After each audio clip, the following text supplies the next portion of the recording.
현관문을 걸어 잠그고 거실 탁자 앞에 앉았다. 내 눈앞에 007 가방이 열려 있다. 그 안에는 현찰 5억 원이 꽉 차 있었다. 노란색 띠지를 두른 5만 원권 다발들. 평생 만져본 적 없는 돈이다. 아니, 구경조차 해본 적 없는 돈이다. 30년 동안 공사판에서 시멘트 가루 마셔가며 벽돌을 나르고 시장통에서 야채를 팔아도 만져보지 못했던 거금이 지금 내 손에 있다. 돈에서 냄새가 난다. 비릿한 잉크 냄새, 그리고 사람 손때가 묻은 쿰쿰한 냄새. 이게 돈의 냄새구나. 아니, 이게 힘의 냄새구나. 이 종이 쪼가리들이 있으면 사람을 부릴 수 있고 복수를 할 수 있고 죽어가는 목숨도 살릴 수 있다니.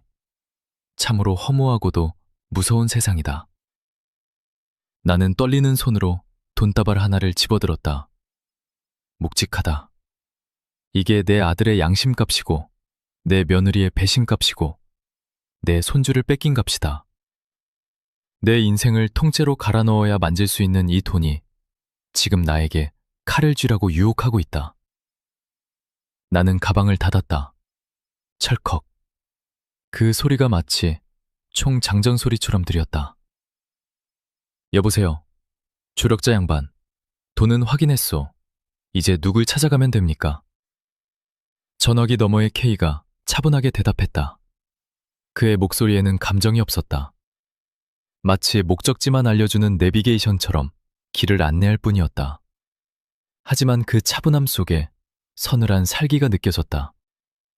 쌍칼파와 구역 다툼을 하다 밀려난 조직이 있습니다. 독사파라고 합니다. 지금은 변두리 재개발 구역 비닐하우스에서 불법 도박장이나 운영하며 근근히 버티고 있죠. 그들은 돈의 굶주를 잊고 무엇보다 쌍칼파와 그 뒤를 봐주는 황 회장에게 원한이 깊습니다. 그 굶주린 개들에게 고기를 던져주세요. 위치는? 문자로 찍어드렸습니다. 지금 바로 가시죠. 아, 그리고 가방 맨만 밑바닥을 열어보세요. 어르신을 위한 지팡이가 하나 들어있을 겁니다. 가방 밑바닥? 나는 본다발을 살짝 들추고 밑바닥 깔창을 들어올렸다. 그 안에 신문지에 둘둘 말린 묵직한 물건이 하나 들어있었다. 꺼내보니 검은색 쇠몽둥이였다. 손잡이 부분에 고무가 덧대어진 경찰들이 쓰는 3단봉이었다. 손목에 스냅을 주어 뿌리치니 챙! 하는 날카로운 금소금과 함께 3단으로 쇠기둥이 뻗어나왔다. 서늘한 냉기가 손바닥을 타고 전해졌다. 이걸로 사람을 치면 뼈가 부러지는 건 일도 아니겠구나. 노인네가 쓰기엔 좀 무겁구먼. 하지만 든든하네. 지팡이 대신 짚고 가세요. 곧 필요하실 겁니다. 어르신은 이제 사냥꾼이니까요. 전화를 끊고 나는 옷을 갈아입었다. 헐렁한 등산복 대신 며느리가 아버님 장례식 때 입으시라며 미리 맞춰뒀던 검은색 양복을 꺼내 입었다. 참 아이러니하다. 며느리는 내가 죽으면 입히려고 이 옷을 샀겠지만 나는 이 옷을 입고 산 사람을 잡으러 간다. 넥타이를 메고 거울을 봤다. 백발이 성성한 노인 하나가 서 있다. 하지만 눈빛만은 30대 시절 억울하게 해고당하고 회사 정문에서 1인 시위하던 그 독해 품은 김대리의 눈빛이다. 택시를 잡아타고 K가 알려준 변두리 재개발 지역으로 향했다. 서울 외곽, 흙먼지가 날리는 비포장 도로를 덜컹거리며 한참을 들어갔다. 가로등도 하나 없는 길. 택시 헤드라이트 불빛에 비치는 건 폐타이어와 쓰레기 더미뿐이었다. 그 공터 한가운데 다 쓰러져가는 검은색 비닐하우스가 보였다. 입구에는 덩치 큰 놈들 서너시 쪼그리고 앉아 담배를 피우고 있었다. 놈들의 팔뚝엔 뱀 문신이 징그럽게 감겨 있었다. 택시기사가 뱀미러로 나를 힐끔거리며 겁에 질려 말했다. 손님, 여기 맞아요? 여기 좀 위험한 데 같은데 그냥 돌아가시는 게... 됐어. 여기서 세워주시오. 거스름돈은 됐습니다. 나는 5만 원권 한 장을 던져주고 택시에서 내렸다. 기사는 뒤도 안 돌아보고 도망치듯 차를 돌려나갔다. 흙먼지 속에 나 혼자 남겨졌다. 나는 007 가방을 한 손에 들고 또 한 손에는 삼단봉을 감춘 채 뚜벅뚜벅 비닐하우스 쪽으로 걸어갔다. 흙바닥을 밟는 내 구두 소리가 유난히 크게 들렸다. 저벅, 저벅. 입구에 있던 놈들이 나를 발견했다. 담배 연기를 길게 내뿜으며 나를 위아래로 훑어봤다. 칠순 노인이 검은 양복을 입고 007 가방을 들고 나타났으니 놈들 눈엔 기가 찰 노릇이겠지. 뭐야 저 할배는? 길 잃으셨소? 여기 경로당 아닌데? 문신이 목까지 뒤덮인 험상궂게 생긴 놈이 낄낄거리며 다가왔다. 입에서 썩은 술 냄새가 났다. 할아버지, 여기 함부로 들어오면 안 돼요. 치매 와서 집 못 찾아요? 경찰서로 가요, 경찰서로. 냄새나니까 저리 가시고. 놈이 내 어깨를 툭 밀쳤다. 나는 휘청거리지 않았다. 오히려 두 발을 땅에 단단히 박고 놈을 노려봤다. 내 눈빛이 달라졌다는 걸 나 스스로도 느꼈다. 예전 같으면 죄송합니다 하고 굽신거렸겠지만 지금은 아니다. 내 손엔 5억이 있고 내 품엔 무기가 있다. 두목 불러와. 내가 낮게 으르렁거렸다. 목소리가 갈라져서 나왔지만 힘이 있었다. 놈이 멈칫했다. 뭐라고요? 방금 뭐라고 씨부렸어? 귀가 먹었냐? 니네 대가리 오라고 해. 독사인지 뱀인지 그놈 나오라고 해라. 이 돈 주인 정해야 하니까 내가 가방을 들어보였다. 놈들이 서로 눈빛을 교환했다. 분위기가 심상치 않다는 걸 느낀 모양이다. 이 영감탱이가 돌았나? 야, 그냥 보내. 시끄럽게 하지 말고. 놈 하나가 내 멱살을 잡으려 손에 뻗었다. 그 순간 나는 가방을 바닥에 툭 던졌다. 쿵 하고 흙먼지가 일었다. 그리고 발로 가방의 잠금장치 부분을 걷어찼다. 찰컥. 가방 뚜껑이 열렸다. 그리고 그 안에서 노란색 물결이 와르르 쏟아졌다. 5만원권 1만 장. 5억 원의 현금이 흙바닥 위로 흩뿌려졌다. 가로등도 없는 어둠 속에서도 돈다발은 스스로 빛을 내는 것 같았다. 순간 놈들의 비웃음 소리가 뚝 끊겼다. 입에 물고 있던 담배가 바닥으로 떨어졌다. 정적. 오로지 바람 소리만 들렸다. 놈들의 눈동자가 흔들렸다. 돈이다. 그것도 엄청난 거금이다. 평생 밑바닥 인생을 살아온 놈들에겐 꿈같은 돈일 것이다. 침을 꿀꺽 삼키는 소리가 들렸다. 돈, 이거 진짜요? 놈들이 홀린 듯 다가오려 했다. 나는 품에서 삼단봉을 꺼내 쫙 펼쳤다. 챙. 손대지 마. 손대면 손모가지 날아간다. 두목 부르라고 했다. 내 기세에 눌린 놈 중 하나가 허겁지겁 비닐하우스 안으로 뛰어들어갔다. 형님! 형님 나와보셔야겠습니다. 대박입니다. 잠시 후 안쪽에서 런닝 셔츠 차림에 슬리퍼를 끈 사내가 걸어 나왔다. 독사파 두목, 독사. 눈매가 찢어진 게 영락없는 뱀상이다. 온몸에 칼자국이 훈장처럼 남아있는 살기를 띤 사내였다. 그가 바닥에 흩어진 돈다발을 보더니 눈이 뒤집혔다. 입맛을 다시며 나에게 다가왔다. 영감님, 이거 뭡니까? 경로당 회비라기엔 좀 많은데 로또라도 맞으셨나? 아니면 어디서 훔치셨나? 5억이다. 선수금이야. 선수금? 참, 나 원 살다 살다 별일 다 보겠네. 뭘 원하시는데? 누구 하나 담가드려? 며느리, 아님 빚쟁이. 말만 하쇼. 이 정도 돈이면 대통령도 담가드리지. 아니, 오늘 밤 쌍칼파가 관리하는 황 회장의 비자금 창고를 턴다. 독사의 표정이 굳었다. 장난기 어린 눈빛이 사라지고 날카로운 살기가 스쳐 지나갔다. 쌍칼? 그리고 황 회장? 영감님, 지금 농담합니까? 거기에 건드리면 우리 다 죽어요. 황 회장이 어떤 사람인지 모르시오? 대한민국 검찰도 함부로 못하는 양반이야. 우리 같은 양아치들이 건드렸다가 뼈도 못 추려요. 알지? 그래서 온 거야. 니들 쌍칼한테 칼한테 구역 뺏기고 여기서 쥐죽은 듯이 산다며. 언제까지 이렇게 살 거냐? 평생 그놈들 똥구멍이나 닦아주면서 살래? 아니면 목숨 걸고 한탕해서 인생 역전할래? 독사가 침묵했다. 갈등하는 눈치다. 돈은 탐나지만 상대가 너무 거물이다. 하지만 나는 안다. 잃을 게 없는 놈들이 제일 무섭다는 걸. 그리고 이놈들은 배가 고프다.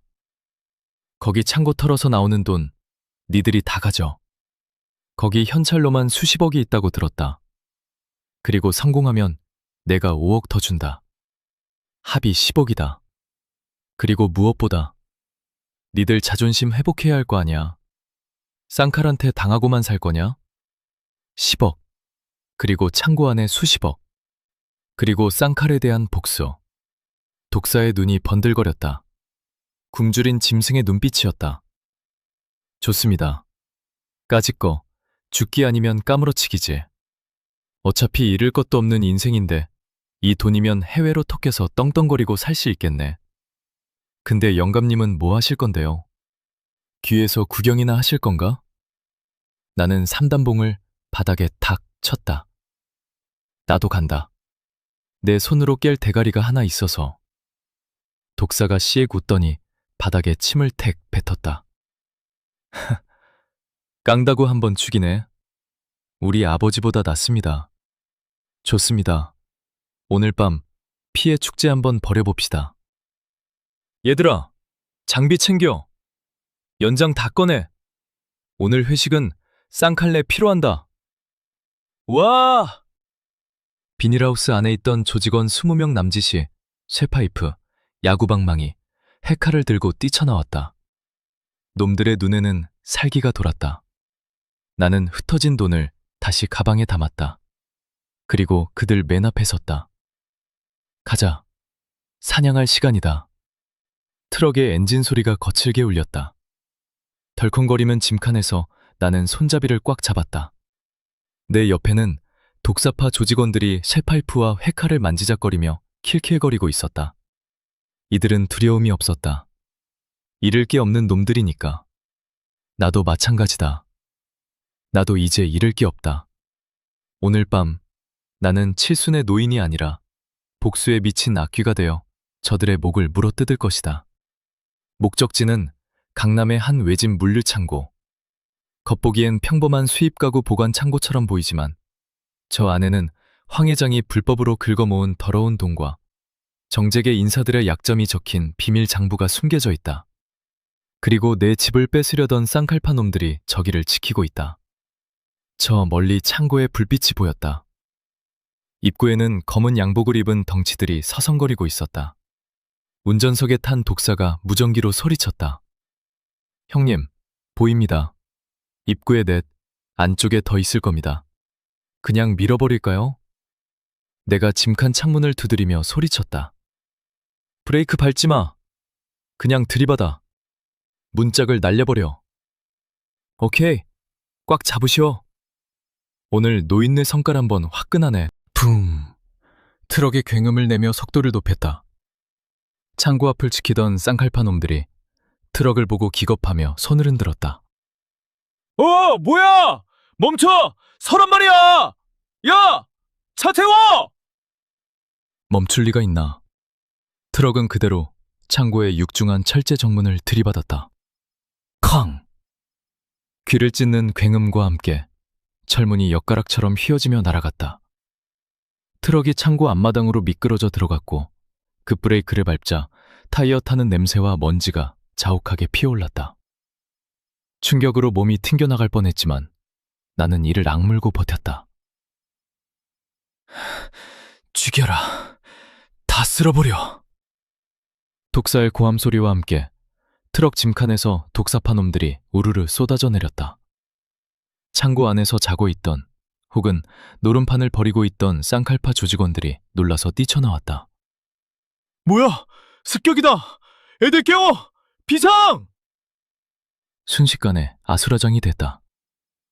쇠파이프끼리 부딪히는 챙, 챙 소리. 살이 터지는 소리, 비명과 욕설. 5억 원이라는 고기에 굶주린 독사파 놈들은 사나웠다. 쌍칼파 놈들은 갑작스러운 기습에 당황해서 제대로 대응조차 못하고 밀리기 시작했다. 나는 그 난장판 속을 천천히 걸어 들어갔다. 내 손에는 삼단봉이 들려 있었다. 젊은 놈들이 피를 튀기며 싸우는 지옥도 한복판. 피냄새가 진동했다. 예전 같으면 다리가 풀려 주저앉았겠지만 지금은 아니다. 오히려 비릿한 피냄새가 내 정신을 맑게 했다. 내 혈관 속에 잠자고 있던 야성이 깨어나는 기분이었다. 한 놈이 나를 보고 달려들었다. 쌍칼파 똘만이었다. 머리를 노랗게 염색한 양아치 녀석. 이 늙은이는 뭐야? 죽고 싶어 환장했나? 야! 너 길 잘못 들었어! 놈이 야구방망이를 높이 쳐들고 내 머리통을 향해 휘둘렀다. 둠! 하는 소리가 들렸다. 나는 본능적으로 몸을 숙였다. 30년 현장 노동으로 다져진 감각이다. 놈의 방망이가 허공을 갈랐다. 놈의 옆구리가 텅 비었다. 빈틈이다. 나는 삼단봉을 쥔 손에 힘을 주고 놈의 정강이를 있는 힘껏 후려쳤다. 파! 아! 내 다리! 놈이 비명을 지르며 꼬꾸라졌다. 정강이 뼈가 불어일어지는 둔탁한 소리가 내 손끝에 전해졌다. 쓰러진 놈이 바닥을 구르며 나를 올려다봤다. 공포에 질린 눈빛. 자기 할아버지 벌 되는 노인에게 당했다는 사실을 믿지 못하는 눈치였다. 늙은이가 힘이 왜 이렇게 세? 비켜. 송장 치우기 귀찮으니까. 나는 쓰러진 놈의 어깨를 밟고 지나갔다. 내 목표는 이런 잔챙이가 아니다. 저 안쪽, 불 켜진 컨테이너 사무실. 거기에 내가 찾는 놈이 있다. 박광철. 내 집문을 부수고 들어와 나를 협박하고 내 아들에게 사기 대출을 알선한 그놈. 창고 안쪽으로 들어갈수록 싸움은 치열했다. 독사가 쌍칼파 간부 하나를 붙잡고 머리로 들이받고 있었다. 퍽, 퍽 소리가 날 때마다 피가 튀었다. 독사가 나를 보더니 씩 웃으며 엄지를 치켜세웠다. 영감님, 아니 형님, 솜씨 좋으신데요? 왕년에 한가닥 하셨나봐. 여기 우리가 맡을 테니까 얼른 들어가쇼. 쌍칼 새끼 저 안에 있어. 도망가기 전에 잡으시오. 나는 고개를 끄덕이고 사무실 계단을 뛰어 올라갔다. 심장이 터질 것 같았지만 멈출 수 없었다. 무릎이 시큰거렸지만 고통 따위는 느낄 새가 없었다. 사무실 문이 잠겨 있었다. 안에서 달그락거리는 소리가 들렸다. 도망칠 준비를 하는구나. 나는 삼단봉으로 유리창을 깼다. 쨍그랑 유리 파편이 쏟아져 내렸다. 손을 넣어 잠금 장치를 풀고 문을 발로 찼다. 컹! 사무실 안. 박광철이 있었다. 놈은 밖에서 들리는 비명 소리에 놀라 금고를 열고 허겁지겁 돈다발과 서류들을 가방에 쓸어 담고 있었다. 땀을 뻘뻘 흘리며 손을 떨고 있는 꼴이 아주 가관이었다. 박광철! 내 호통 소리에 놈이 화들짝 놀라 뒤를 돌아봤다. 나를 보더니 눈이 튀어나올 것처럼 커졌다. 귀신이라도 본 표정이었다. 너 이 영감탱이 김철수? 그래, 김철수다. 죽은 줄 알았냐? 지옥에서 돌아왔다. 이 쥐새끼야. 네가 밟아 죽이려던 늙은이가 네 놈 목을 따라왔다. 어떻게 여기까지 살아있었어? 아니, 저 밖에 놈들을 네가 데려온 거야? 이 노인네가 미쳤나? 그래, 내 퇴직금으로 좀 불렀다. 네 놈 장례식 치러지려고. 육개장은 못 끓여주지만 향냄새는 맡게 해주마. 나는 산단봉을 고쳐지고 천천히 그에게 다가갔다. 박광철의 입가에 경련을 일으키더니 품에서 잭나이프를 꺼내들었다. 은색 칼날이 형광등 불빛을 받아 번뜩였다. 이 미친 늙은이가. 운 좋게 살아남았으면 쥐죽은 듯이 살 것이지. 제발로 무덤을 찾아와? 오냐, 잘 왔다. 여기서 죽여서 시체 처리하면 깔끔하지. 아무도 모르게 묻어주마. 덤벼. 놈이 칼을 휘두르며 덤벼들었다. 휙, 휙. 날카로운 칼날이 내 옷깃을 스쳤다. 셔츠 팔뚝 부분이 찢어지고 피가 배어나왔다. 따끔했다. 하지만 아프지 않았다.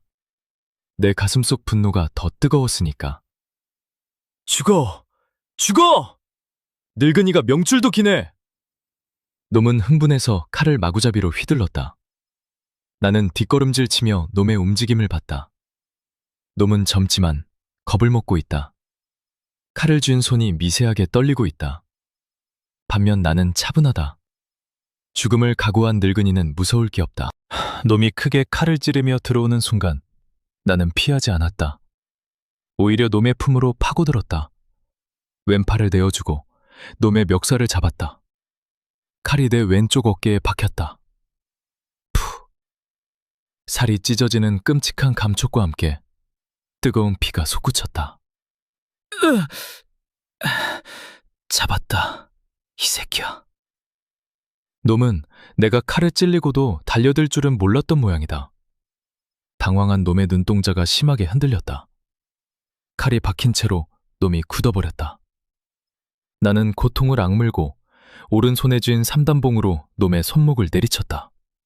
있는 힘껏. 가득. 아! 내 손! 놈의 손목뼈가 으스러지며 칼이 바닥으로 떨어졌다. 나는 멈추지 않았다. 놈의 머리채를 잡고 그대로 책상 모서리에 쳐박았다. 쾅! 놈이 비틀거리며 쓰러졌다. 나는 쓰러진 놈의 위에 올라탔다. 내 집 내놔! 내 손주 내놔! 내 인생 내놔! 니들이 망친 내 인생 물어내! 나는 울부짖으며 주먹을 날렸다. 퍽! 퍽! 퍽! 박광철의 얼굴이 피범벅이 됐다. 코뼈가 주저앉고 이빨이 풀어졌다.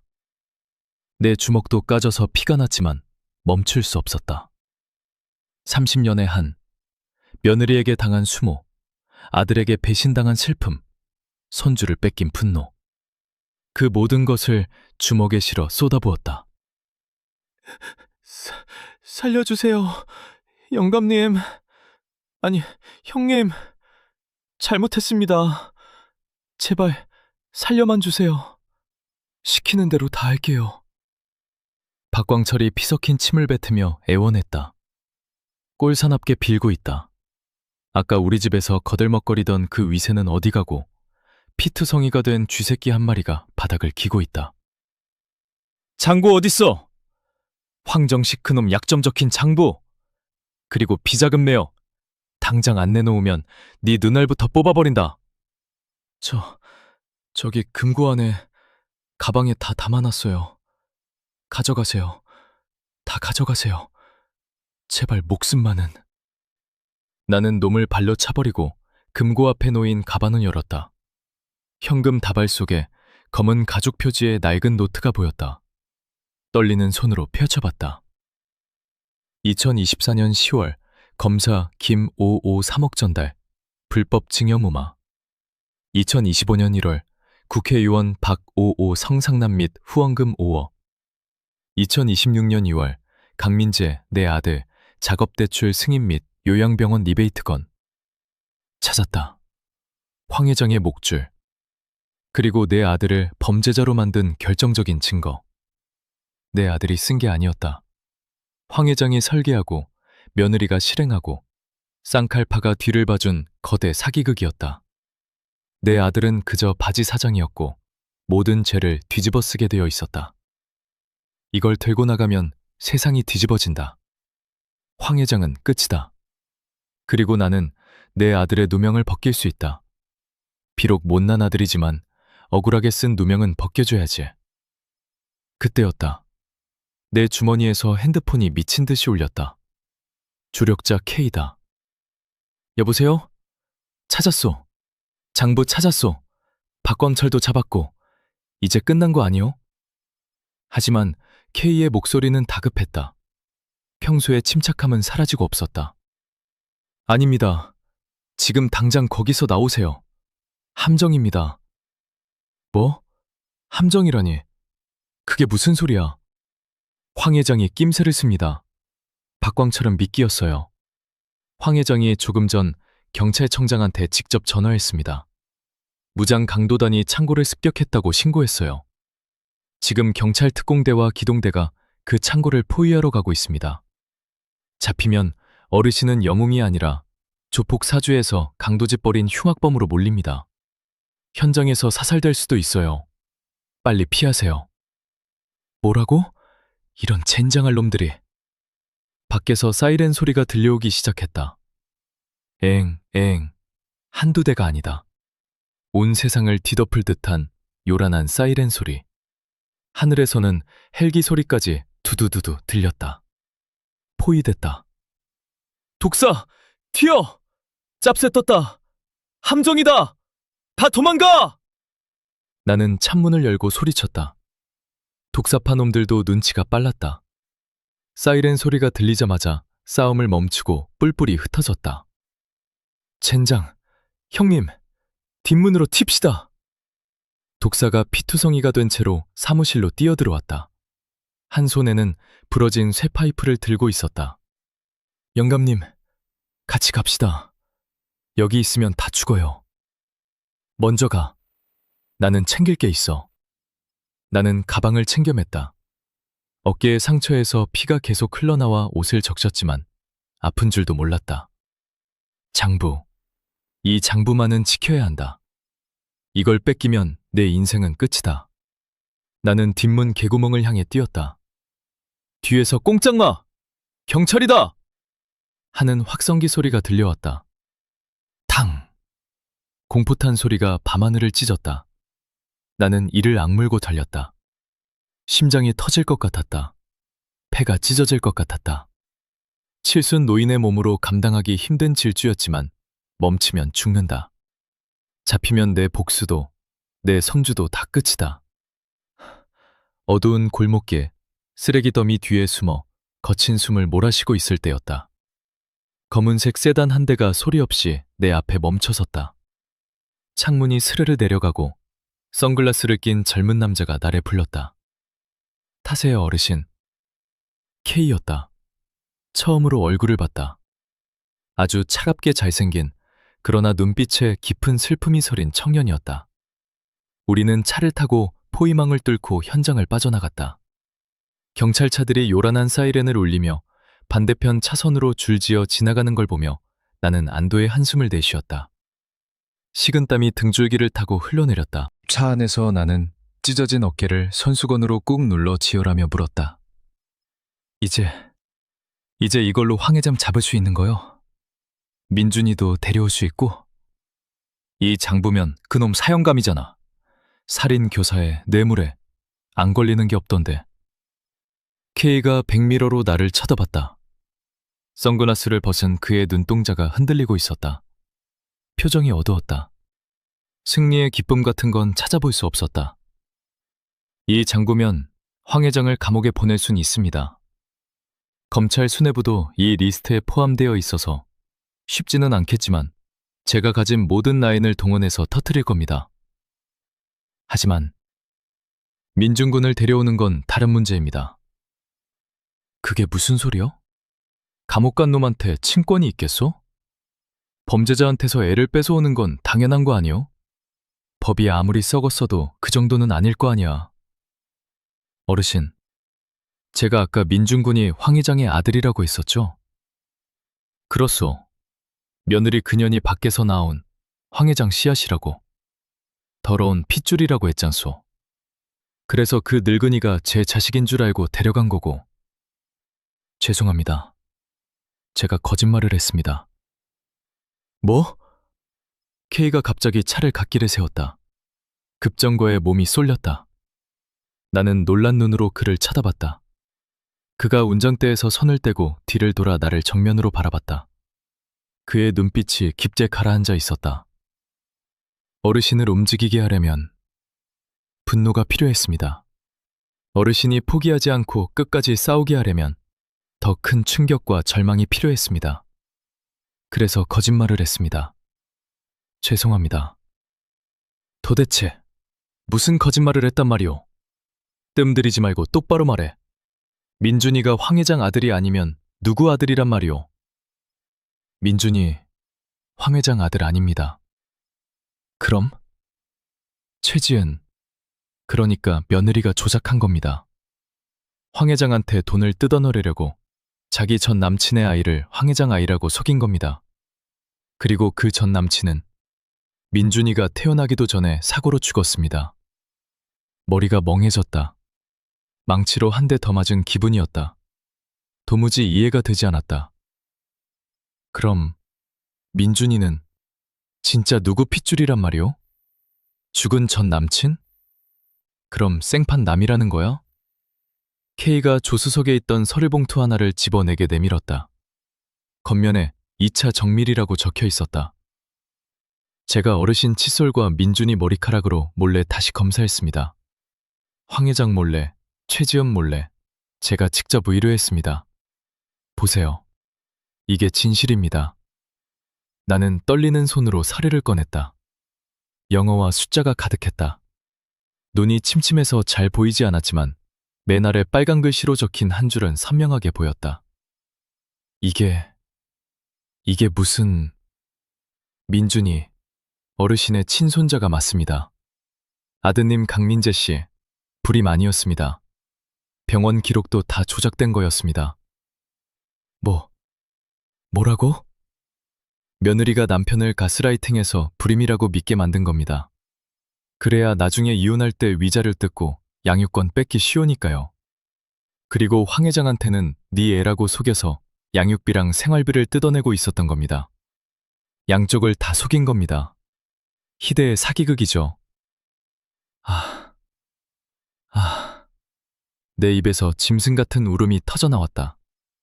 서류를 쥐고 가슴을 쳤다. 숨을 쉴 수가 없었다.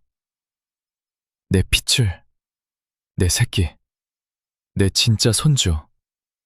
나는 뻐꾸기 새끼를 키운 게 아니었다. 진짜 내 강아지를 키우고 있었던 것이다. 내 아들이 고자가 아니었다. 내 며느리라는 년이 돈에 미쳐서 우리 부자를 완벽하게 속이고 병신으로 만든 것이었다. 민준아. 아이고, 내 새끼. 할아비가 미안하다. 너를 남의 자식이라고 의심하고 저승에 가서도 못 볼 뻔했구나. 눈물이 하염없이 쏟아졌다. 억울함과 안도감이 뒤섞여 가슴이 터질 것 같았다. 하지만 감상에 젖어 있을 시간이 없었다. 퍼뜩뜩 정신이 들었다. 그런데 황 회장이 데려갔잖아. 내 진짜 손주를 가짜 아들인 줄 알고. K가 고개를 끄덕였다. 표정이 다시 심각해졌다. 네, 황 회장은 아직 민준이가 자기 아들인 줄 압니다. 그래서 해외로 빼돌리려 하는 거고요. 자기 핏줄에 대한 집착이 강한 사람이니까요. 하지만 만약 황 회장이 민준이가 자기 핏줄이 아니란 걸 알게 되면 어떻게 될까요? 자기가 최지은한테 속았다는 걸 알게 되면요? 소름이 돋았다. 등골이 오싹해졌다. 황 회장은 자존심 하나로 사는 인간이다. 자신이 속았다는 사실, 그것도 천한 것들에게 놀아났다는 사실을 알게 되면 그는 미쳐 날뛸 것이다. 지금 황 회장이 유전자 재검사를 의뢰했다고 합니다. 조금 전 제 정보원이 알려줬습니다. 아무래도 며느리가 감옥에 가면서 뭔가 흘린 것 같습니다. 결과가 나오기까지 딱 24시간 남았습니다.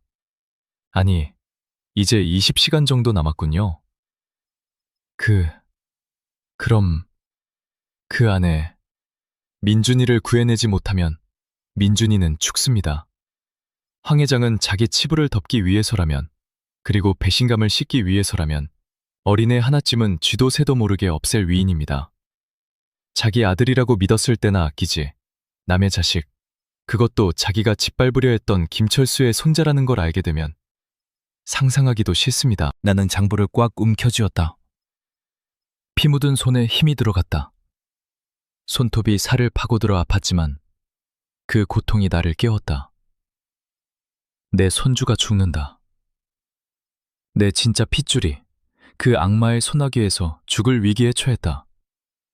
더 이상 숨을 곳도 물러설 곳도 없다. 도망칠 곳도 없다. 가자. 어디로요? 황 회장 집으로 내 발로 들어간다. 이 장부랑 내 목숨이랑 민준이랑 바꾼다. 위험합니다. 거긴 요새입니다. 사설 경호원들이 수십 명 깔려 있어요. 들어가면 살아서 못 나옵니다. 차라리 경찰에 신고하고. 경찰? 아까 봤잖아. 경찰도 다 한통속이야. 신고하는 순간 민준이는 사라져. 내가 직접 간다. 내 손으로 단판을 짓는다. 어르신, 안 된다고 하지 마라. 나 이제 잃을 거 없다. 70년 살면서 지금처럼 살고 싶다는 생각이 든 적이 없다. 민준이 살려서 그 녀석 학교 가는 거 보고 장가 가는 거 보고 그렇게 살고 싶다. 그러려면 내가 목숨을 걸어야 해. 나는 거울 속에 비친 내 얼굴을 봤다. 피와 땀으로 얼룩진 늙은이. 머리는 헝클어지고 눈은 퀭하다. 옷은 찢어지고 피투성이다. 영락없는 폐잔병의 몰골이다. 하지만 눈빛만은 살아있다. 30년 전 쫓겨나던 김별이의 눈빛이 아니다. 자식을 지키려는 아비의 눈빛, 새끼를 지키려는 늙은 늑대의 눈빛이다. 상관없어. 내 새끼 살리는 길이면 지옥 불이라도 들어간다. 차 돌려. 성북동 회장집으로. K가 나를 빤히 쳐다보더니 옅은 미소를 지었다. 알겠습니다. 저도 목숨 걸겠습니다. 어르신 혼자 보내진 않겠습니다. 그가 핸들을 꺾었다. 차가 급커브를 틀며 유턴했다. 타이어 타는 냄새가 났다. 엔진이 굉음을 내며 속도를 높였다. 창밖 풍경이 빠르게 뒤로 밀려났다. 기다려라 황정식. 내가 간다. 30년 묵은 빚을 받으러. 그리고 내 목숨보다 소중한 내 진짜 손주를 찾으러. 오늘 밤 이 축제의 끝은 너와 나, 둘 중 하나의 장례식이 될 것이다. 나는 가방에서 3단봉을 꺼내 다시 한번 꽉 쥐었다. 손바닥에 땀이 찼다. 두렵냐고? 아니, 설렌다. 평생 당하기만 했던 놈이 처음으로 주먹을 쥐고 일어서는 기분. 이게 바로 사냥꾼의 기분인가 보다. 성북동으로 가는 길은 멀지 않았다. 하지만 그 길은 내 인생에서 가장 긴 여정이 될 것이다. 나는 눈을 감고 민준이의 얼굴을 떠올렸다. 할아버지 하고 달려오던 그 작은 몸짓, 그 온기, 반드시 되찾는다. 신이 있다면 이번 한 번만 내 편을 들어다오. 성북동, 대한민국 부촌 1번지. 높은 담벼락과 육중한 철문이 앞을 막아섰다. 황 회장의 저택이다.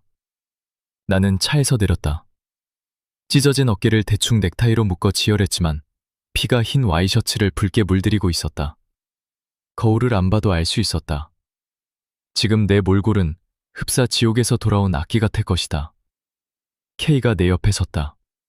그는 차 트렁크에서 무언가를 꺼내 허리춤에 찼다. 어르신, 들어가면 못 나올 수도 있습니다. 마지막 기회입니다. 돌아가시겠습니까? 나는 피 묻은 장부를 든 손을 들어 보였다.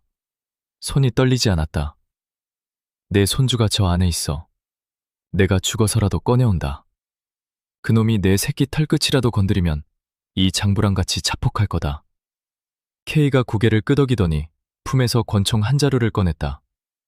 진짜 총인지 가스총인지는 모르겠지만 그 서늘한 눈빛만은 진짜였다. 그가 초인종을 누르는 대신 대문의 전자도어락을 향해 총을 겨눴다. 탕! 불꽃이 튀며 잠금장치가 박살났다. 굳게 닫혀있던 철문이 끼익 소리를 내며 열렸다. 우리는 뚜벅뚜벅 정원에 걸어 들어갔다. 잘 가꿔진 소나무 조경, 은은한 조명, 향긋한 풀냄새. 이곳은 너무나 평온했다. 방금 전 내가 겪은 피비린내 나는 지옥과는 딴판이었다. 악마는 이렇게 아름다운 천국에 살고 있었구나. 현관문이 열리고 검은 양복을 입은 경호원 수십 명이 뛰쳐나와 우리를 애웠었다. 멈춰! 뭐야 너희들! 나는 품에서 장부를 꺼내 높이 쳐들었다. 목이 터져라 소리쳤다. 황정식! 나오라고 해! 이 장부, 오늘 밤 9시 뉴스에 터뜨리기 전에 당장 기어 나오라고 해. 경호원들이 주춤했다. 장부라는 말에 그들도 함부로 움직이지 못했다. 그때 2층 테라스에서 박수 소리가 들려왔다. 자, 대단해, 김철수. 30년 전엔 쥐새끼처럼 쫓겨나더니 늙어서는 사자가 되어 돌아왔구만. 황 회장이었다. 실크 가운을 걸치고 와인잔을 든 채 여유롭게 우리를 내려다보고 있었다. 저 역겨운 미소. 30년 전 나에게 누명을 씌우고 비웃던 그 얼굴 그대로다. 내 손주 어딨어? 민준이 내놔. 손주? 하하하. 아직도 착각 속에 사는군. 니놈 며느리가 낳은 애는 내 핏줄이야. 더러운 니놈 피가 아니라 고귀한 내 피라고.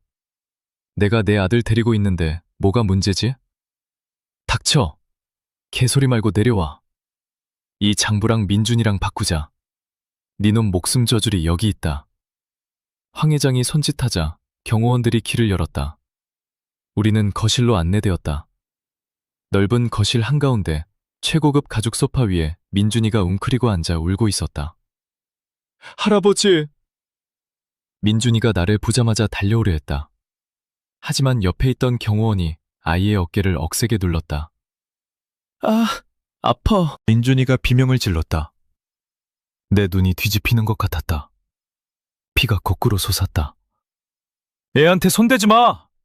이 개만도 못한 놈들아! 나는 품에 있던 삼단봉을 꺼내려 했다. 하지만 K가 내 팔을 잡았다. 진정하라는 신호였다. 여기서 흥분하면 다 죽는다. 황 회장이 소파 맞은편에 앉아 다리를 꼬았다. 물건부터 내놔. 그 장부, 그리고 비자금 금고 열쇠. 나는 장부를 탁자 위에 던졌다. 툭. 먼저 애부터 보내. 애가 내 품에 오면 그때 열쇠 준다. 순서가 틀렸지. 너는 지금 내 구역에 있어. 죽여서 뺏어도 그만이야. 하지만 30년 전 예정을 생각해서 신사적으로 거래를 해주는 건데 감히 조건을 달아? 황 회장이 눈짓하자 경호원들이 품에서 직나이프와 새파이프를 꺼내들었다. 절체절명의 순간. 하지만 나는 웃었다. 미친 사람처럼 껄껄껄 웃었다.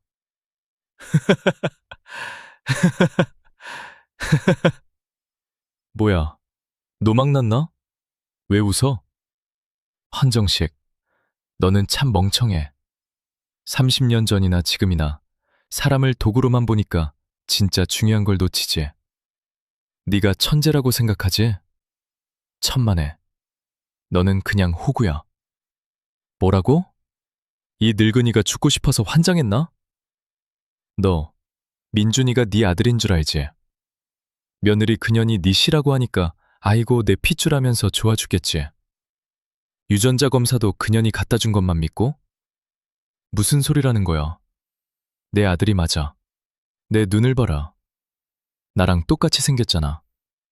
똑똑히 봐라. 이게 네가 그토록 아끼는 핏줄의 정체다. 나는 K가 준 진짜 유전자 검사 결과지를 탁자 위에 던졌다. 황 회장이 미간을 찌푸리며 종이를 집어들었다. 읽어내려가는 그의 동공이 지진이라도 난 듯 흔들리기 시작했다.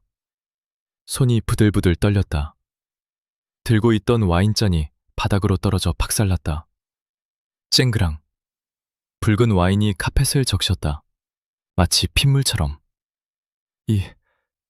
이게 뭐야? 친족관계 불일치. 불일치? 그래, 이 멍청한 놈아. 민준이는 내 아들 간민재의 친아들이고 내 친손자다. 니놈 핏줄은 한 방울도 안 섞였어. 며느리 그 독사 같은 년한테 너도 섞고 나도 속은 거야. 네가 그토록 애지중지하며 빼돌리려 했던 애가 사실은 네가 그토록 혐오하는 김철수의 핏줄줄이라고. 나의 통쾌한 비웃음이 거실을 울렸다. 황 회장의 얼굴이 불그락푸르락 하더니 이내 흑빛으로 변했다.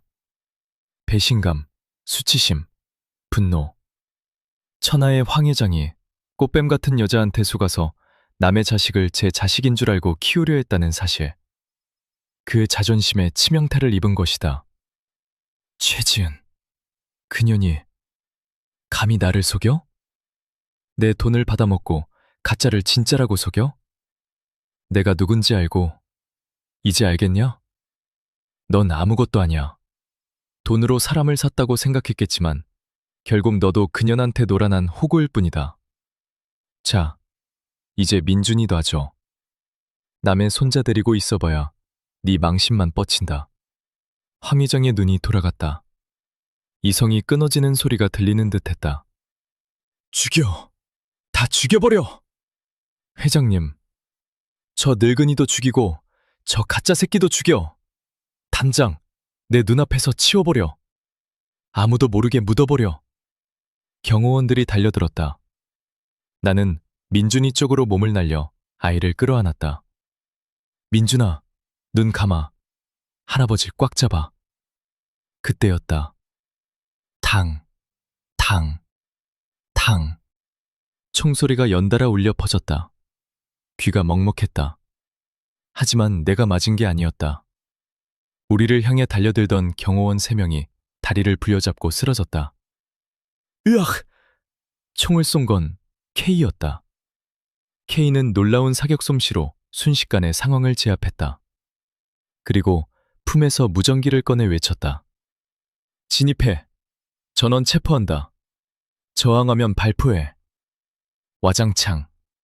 거실 통유리창이 깨지며 검은 제복을 입은 특공대원들이 밧줄을 타고 들이닥쳤다. 현관문이 부서지고 무장 병력이 쏟아져 들어왔다. 꼼짝 마. 경찰이다. 전원 무기 버리고 엎드려. 손들어. 순식간에 상황이 역전됐다. 경호원들은 총을 든 특공대원들에게 제압당해 바닥에 굴렀다. 황 회장은 넋이 나간 표정으로 주저앉았다. 이게 뭐야? 경찰청장이 나한테 꼼짝도 못하는데 누가 감히 내 집에... 어느서야 서장 나오라고 해. K가 선글라스를 벗었다. 그리고 품에서 신분증을 꺼내 황 회장 눈앞에 들이밀었다. 서울중앙지검 특수부 검사 강진혁이다. 황정식, 당신을 살인교사, 횡령, 배임, 사문서 위조, 그리고 아동 납치 혐의로 긴급 체포한다. 당신에 대한 구속영장은 이미 발부됐다. 검사? K가 검사였다고?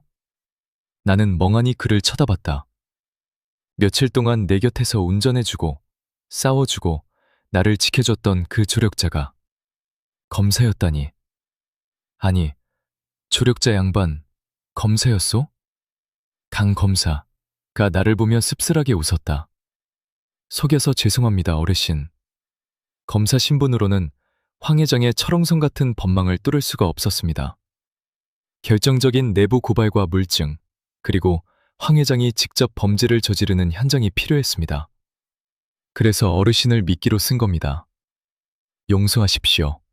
하지만 민준군을 구하겠다는 약속은 지켰습니다. 그럼 내 아들 내외는 이미 체포되었습니다. 공항에서 출국하려던 걸 잡았습니다. 독사파, 쌍칼파도 전부 일망타진했고요.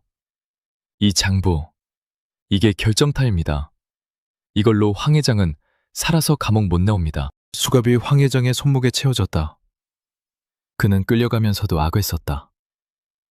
이건 모함이야. 내가 누군지 알아. 내가 대한민국 경제를 움직이는 사람이야. 너희들 다 옷 벗게 만들 거야. 강진영, 너 내일부터 밥숟가락 놓게 해줄게. 강 검사가 차갑게 대꾸했다.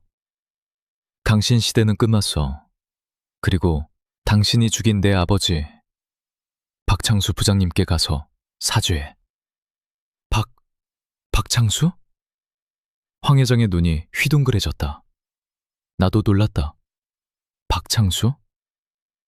30년 전 나와 함께 횡령 누명을 쓰고 쫓겨났다가 억울함을 못 이기고 자살했던 내 입사 동기. 가장 친했던 내 친구. 그 친구의 아들이 K였구나. 그래, 넌 창수의 아들이었어. 아이고, 세상에. 나는 눈물이 핀 돌았다. 30년 전의 원한이 대를 이어 이렇게 갚아지는구나. 강 검사가 내 손을 잡았다. 아버지가 돌아가시고 어머니가 고생만 하다 가셨습니다. 어르신 소식을 듣고 남일 같지 않았습니다. 아버지가 못다한 싸움 어르신이 대신해 주신 겁니다. 어르신이 포기하지 않고 싸워주셔서 제 아버지의 원수도 갚았습니다. 감사합니다. 살아주셔서 감사합니다. 아니요. 고맙소. 정말 고맙소. 우리 민준이 살려줘서 고맙소. 우리는 서로의 손을 맞잡고 한참을 울었다. 민준이가 내 품으로 파고들었다. 할아버지, 무서웠소. 오냐 오냐. 이제 괜찮다. 이제 아무도 우릴 못 건드려. 집에 가자. 우리 민준이 좋아하는 탕수육 시켜줄게. 곱빼기로 시켜줄게. 햇살이 따사로운 일요일 오후, 한강공원 벤치에 앉아 강물을 바라보고 있다. 내 옆에는 민준이가 솜사탕을 들고 뛰어놀고 있다. 할아버지, 나 저기 가서 연 날려도 돼?